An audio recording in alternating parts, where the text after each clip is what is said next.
Kevin here from VintageVises.com. I've got a very exciting vise for you here. This is a late 20s, early 30s Yost double swivel Toolmakers vise. They made these according to the catalog sheet that I have from 4-inch, 4.5, 5, and then this is the big boy at 6-inch jaw width. The vise in total weighs 178 pounds. This vise, from what I can tell, there's two things that are not original. I did purchase a handle. This originally came with a nut and was also painted green. I don't know if the nut was originally on there. The catalog sheets show a straight, much thinner handle, but this handle matches the 7/8 coarse thread. There's plenty of meat on this. Could be ground down. This could be straightened. You could get the handle looking very close, or you could just use the nut, which is how I found it. The other thing that I don't believe is original, there's a 1/4 20 socket head cap screw here. Looks like somebody was using that to lock down the swivel, and I'll show you in a few minutes where that was bearing down and caused the, there's some marks on the barrel. Interesting design. There's a pinch bolt here, so as you move the handle, it squeezes the body. The body has a saw cut going completely through here. This jaw, this is basically the non-movable jaw on a regular vise. That fits into here, so it gives you your swivel this way. And then there's a bore down here that sits over the base. And so as this tightens, it clamps down on the back jaw and then also clamps down on the base. And so I'm going to put this on here, show you how that operates.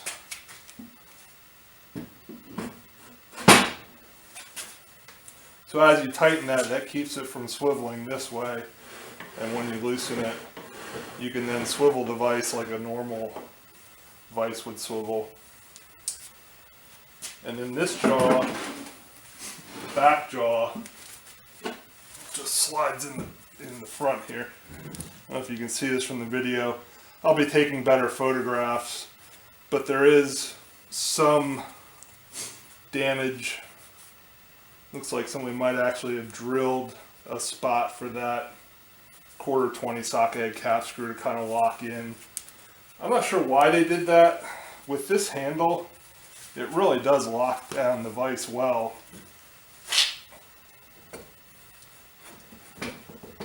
So this thing really fits like a glove. It's so hard to believe. Late 20s, early 30s, you'll see pictures of the jaw face. There's still tons of life in this thing. And just how smoothly this operates. I mean, you got to give a little push, but it literally, there's no sticking.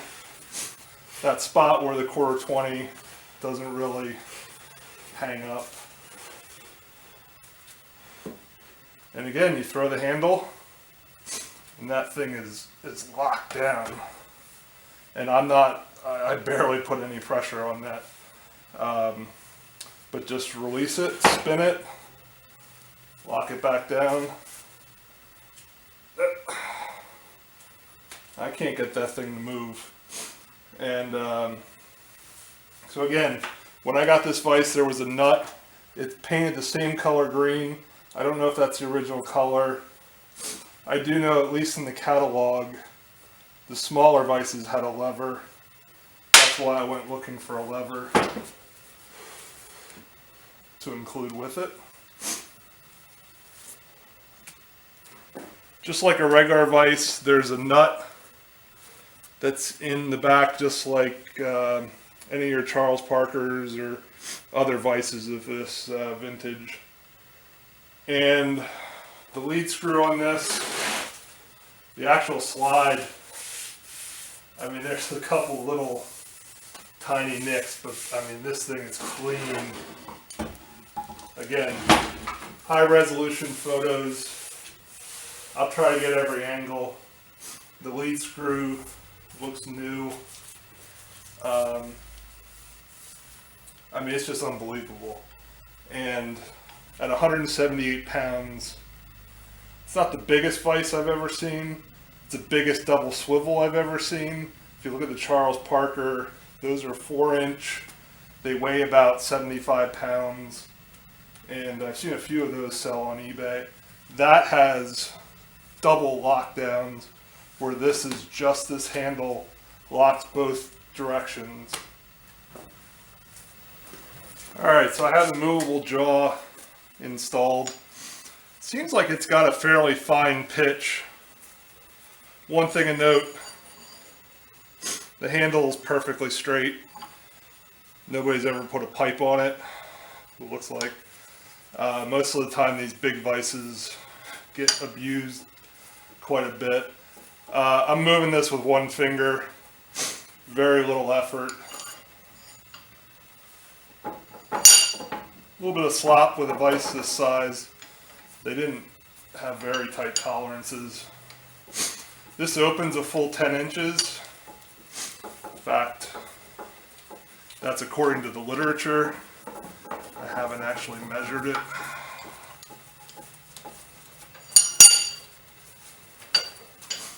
Let's see where we're at here. That's 8.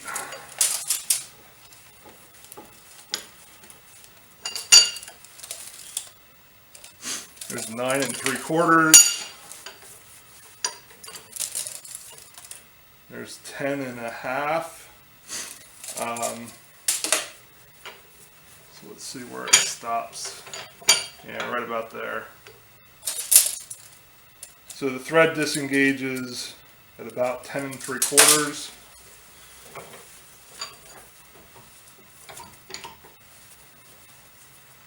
Three, 4, 5.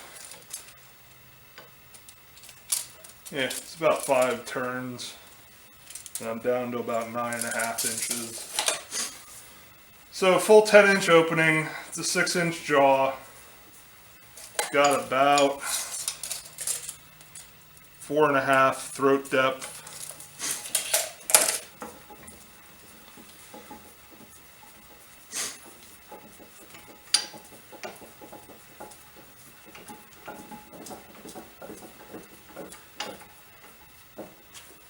Jaws closed tight. See a little bit of light through them, but nothing that's concerning. And again, pull the handle. This whole vise just rotates. And will rotate all the way around, giving you any position you want. When you get it squared back up, lock it down. It's not going anywhere. Give you a sense of scale. It's a can of beer. Put that there.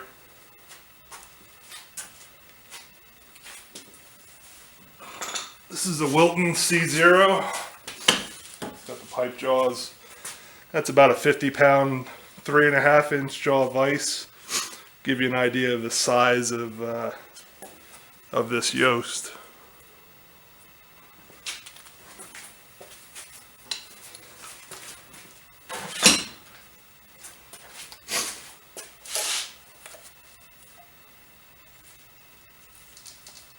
Total length, about 26 inches. Again, 6 inches wide.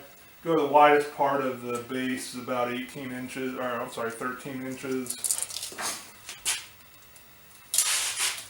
Off of the table, it's about 14 1/2, maybe, yeah, 14 inches from the table to the top of the jaws.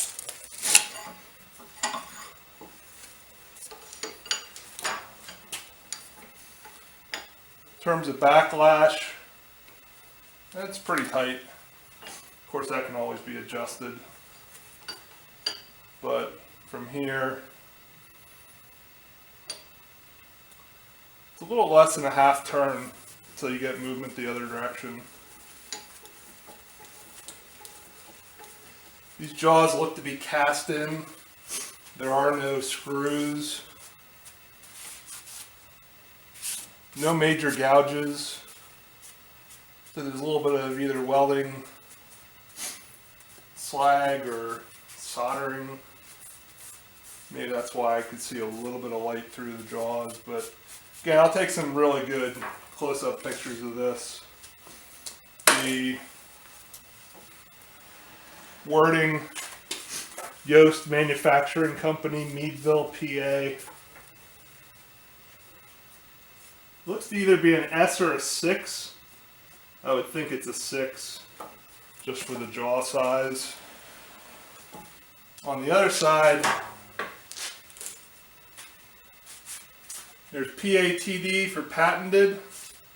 There is no date that I can see.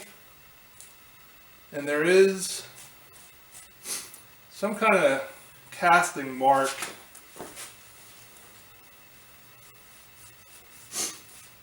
It's raised lettering. This would have been something they put in the wood pattern when they cast the back jaw. It looks like 91.6.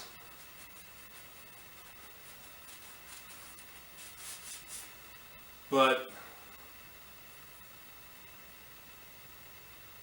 yeah, that's what it looks like. You'll see that in the photographs as well. Looks to only ever had one coat of paint. It looks like it was originally green. See a little bit of surface rust where the green's knocked off, but I don't see any evidence of another color.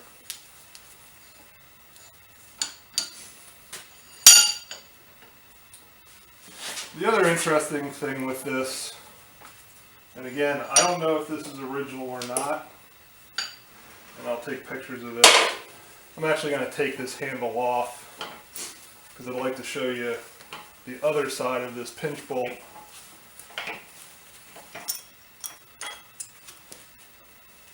Let's swing this over. Of course I dropped it.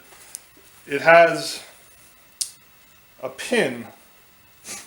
There's a hole drilled halfway in the head of this pinch bolt and halfway into the body of the vise. And then the pin just drops straight in. That keeps the pinch bolt from spinning. I'm using washers right now with the handle to kind of space it to where the handle's positioned where I want it when it gets tight. The other thing you could do is put more notches in this, leave the vise body the way it is, and then you can clock this to get that handle to end up wherever you want.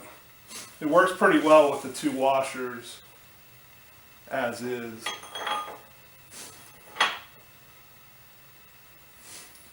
Pretty interesting way of doing it. Again, I don't know if it's original or not. This thing's pretty damn rare. I do know of one other vise.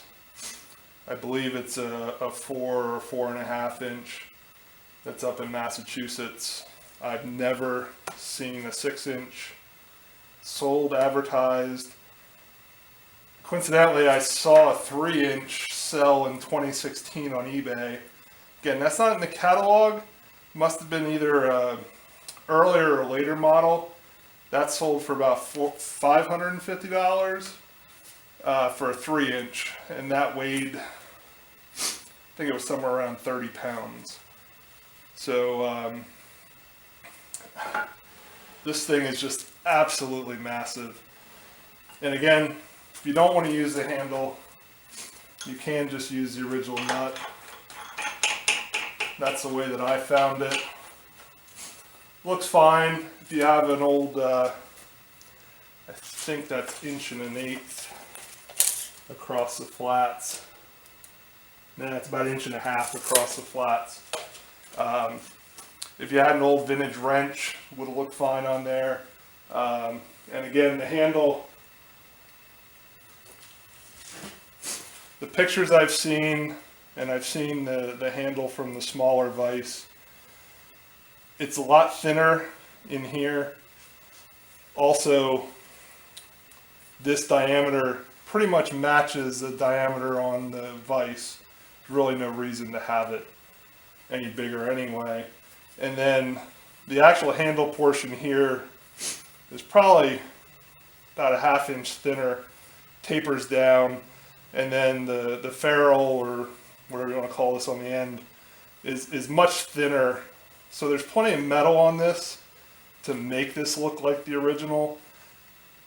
If you restore this vise and paint it, get the handle the same color as the body of the vise, I don't think there's anything wrong with keeping this handle with it, not even trying to make it look like the original. This handle has about the right look, right vintage. It's just a lot heavier than what would have been on this vise.